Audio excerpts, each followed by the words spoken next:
ஐயோ, நீங்க சொல்றதெல்லாம் எனக்கு புரியுது மாப்ள. ஆனா அவங்க நாளைக்கே பொண்ணு பார்க்க வரேன்னு சொல்றாங்களே.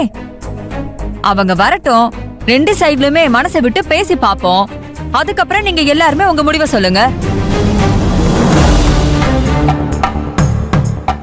இல்ல சித்தி, பொண்ணு பாக்குறதெல்லாம் வேண்டாம். எங்களோட முடிவு இதுதான். நீங்க அவங்க கிட்ட சொல்லிடுங்க. எதுக்கு தேவையில்லாம அவங்க இங்க வந்து அலையணும்? வேண்டாம்.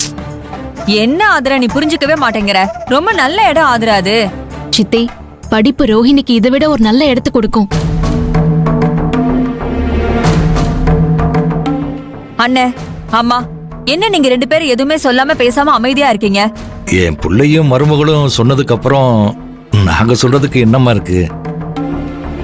அவங்களோட முடிவுதான் எங்களோட முடிவு மனோகரி.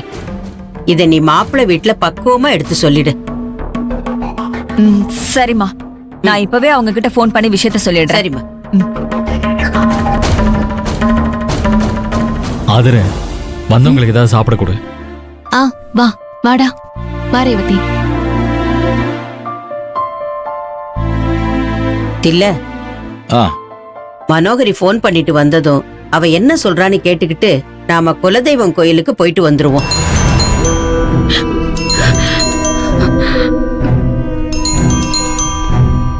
குலதெய்வத்தை கும்பிட்டுட்டு வந்தா நல்லது நடக்கும்பாங்க. ஆதரே, நீயும் புருஷனும் நாளைக்கு ரோஹிணிய பொண்ணு பார்க்க வர வேண்டான்னு சொல்றீங்க. ஆனா நாளைக்கு அவளுக்கு கல்யாணமே ஆக போகுதுடி.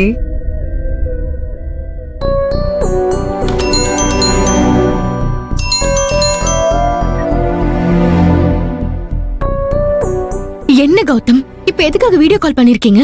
கோவப்படாத ரோஹிணி, நான் உன்னை ரொம்ப டிஸ்டர்ப் பண்றேன்னு எனக்கு நல்லா தெரியுது. பட் உனக்கு ஃபோன் பண்ணக்கூடாதுன்னு என்ன எவ்வளவோ கண்ட்ரோல் பண்ண. ஆனா என் மனசு கேட்க மாட்டேங்குதே. என்னையும் மீறி என் கை உனக்கு கால் பண்ண போயிடுது. ஐயோ சரி கௌதம், என்ன விஷயம்னு சொல்லுங்களேன். என்ன ரோஹிணி, ஏதாவது விஷயம் இருந்தாதான் நான் உனக்கு ஃபோன் பண்ணுமா? சும்மா ஃபோன் பண்ணக்கூடாதா? உனக்கு அப்படி தோணுதான்னு தெரியல, பட் எனக்கு உன்னை பார்த்துக்கிட்டே இருக்கணும் போல இருக்கு. அதனாலதான் உனக்கு வீடியோ கால் பண்ண. ஆமா, உனக்கு என்ன பார்க்கணும்னு தோணலையா? தோணுதுதான் கௌதம். ஆனா நினைச்சா ஃபோன் பண்ற நிலைமையில நான் இல்ல. ஏற்கனவே இங்க வேற பிரச்சனை போயிட்டு இருக்கு. என்னாச்சு? என்ன பிரச்சனை? இல்ல இல்ல இல்ல, ஒன்னும் இல்ல. எப்போ நடக்கிற வழக்கமான பிரச்சனை தான். ஆமா, நீ என்கிட்ட சொன்ன மாதிரி நாளைக்கு வந்துருவல்ல? ஒரு நிமிஷம். பாத்தியா, நாளைக்கு உன் கழுத்துல 3 முடிச்சு போட்டு கட்ட போற தாலி உன்னையும் என்னையும் 7 ஜென்மத்துக்கும் யாராலையும் பிரிக்க முடியாத மாதிரி ஒன்னா சேர்த்து கட்டி வைக்க போற அன்பு கயிறு இது.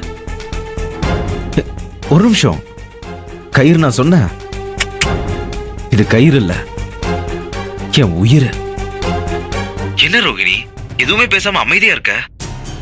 என்ன சொல்றீங்க கௌதம்?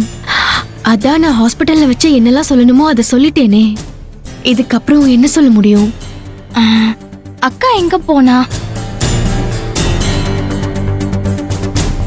அக்கா, அக்கா சீக்கிரம் வாக்கா, அண்ணனும் அண்ணியும் உன்னை கூப்பிடுறாங்க. கௌதம், தங்கச்சி கூப்பிடுறா, நான் காலையில கால் பண்றேன்.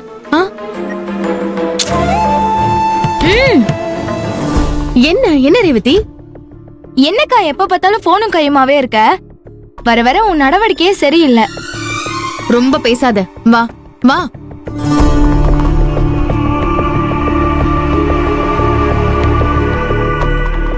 என்ன சித்தி, சொல்லிட்டீங்கல்ல? அவங்க ஒன்னும் தப்பா நினைக்கலல்ல?